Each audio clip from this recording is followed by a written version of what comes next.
Hey everyone, and welcome to week 3 of our intimacy unit. So, a lot of us, when we think about our spiritual life, we kind of picture this long list of rules to follow, right? But what if it's meant to be something totally different? In this explainer, we're going to dive into some incredible teaching from Glen Gerhauser, who uses two really powerful metaphors to completely reshape this idea. First, we'll look at the garden, which is all about our inner life, and then we'll talk about the Exodus, which is the journey we all have to take. Let's see how they connect. And this, right here, is the absolute heart of Glen's teaching. It's a huge shift. It's about moving our whole relationship with God away from something based on fear, fear of what might happen if we mess up, and moving it towards a relationship that's all about a genuine, spontaneous love that just flows out of us. To make this idea really clear, Glenn tells this simple story from when he was a kid. He remembers being a little boy and just instinctively picking wildflowers and dandelions for his mom. Nobody told him to do it. It wasn't a chore. It was just a pure, spontaneous thing. He saw something beautiful, and he wanted to give it to someone he loved.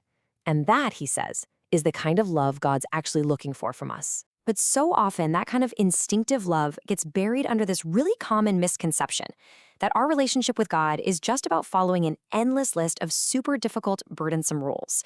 And that mindset, well, it frames the whole thing not as a joy, but as this incredibly heavy weight. So where does that feeling of being totally overwhelmed come from? Well, check out this number. Ancient rabbis actually counted 613 distinct commands in just the first 5 books of the Bible. 613. When you're staring down a list that long, it's no wonder that spirituality can start to feel less like a relationship and more like some impossible test that you're just doomed to fail. So this really sets up 2 completely different ways to live. The path based on rules and fear, it's just burdensome and draining. It's a constant struggle. But the love-based intimacy that Glen's talking about is the total opposite. It's life-giving and empowering because what you do flows naturally from your heart, not from some heavy sense of obligation. All right, so how do we break free from that fear-based mindset? Well, Glen proposes this radical shift in perspective, and it all starts with how we look at God's commands themselves. This is a game changer.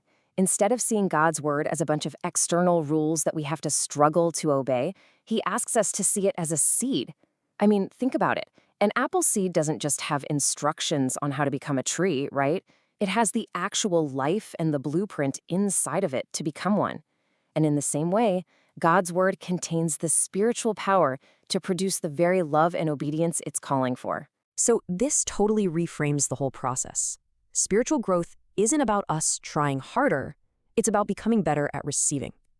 When that seed of God's word is planted in an open heart, what Glen calls good soil, it just naturally grows. The power isn't in our struggle, the power is already in the seed itself. Okay, but here's the thing. A seed planted in a garden can't really flourish if that garden itself is in bondage. So this inner potential we have, it requires an outer journey. It requires a decisive response to a call for action. And this call to action is captured in one single, powerful Hebrew word from the Song of Songs, yatzah. And the depth of this word is so important. Yatzah isn't a gentle suggestion to maybe step outside. No way. It's a command for a bold, decisive exit.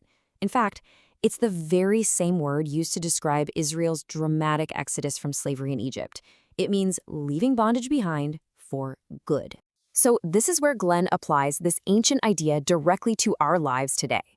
To really experience intimacy with God, he says each of us needs to identify and leave our own personal Egypt. And what does that Egypt look like? Well, it could be anything that's holding you in some kind of spiritual or emotional bondage. Maybe it's unhealthy relationships or controlling habits, or the constant pressure from negative influences. It could even be that old fear-based way of thinking we were just talking about. Intimacy requires a bold exit from whatever is keeping you enslaved. And here, this is where the 2 big ideas, the garden and the Exodus, finally come together. Making that exodus, leaving your personal Egypt, is what clears the ground. It's what creates the freedom that the garden of your heart needs to finally grow and bear fruit. See, the goal of this whole Exodus thing isn't to just trade one set of rules for another. The goal is real, genuine freedom. It's about breaking free from that yoke of slavery so you can actually live the life of love that you were created for.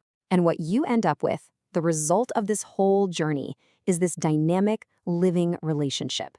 Glen describes it as a life of call and response. It becomes a constant conversation.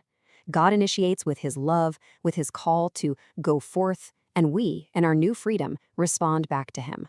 And that kind of brings the whole cycle full circle, doesn't it?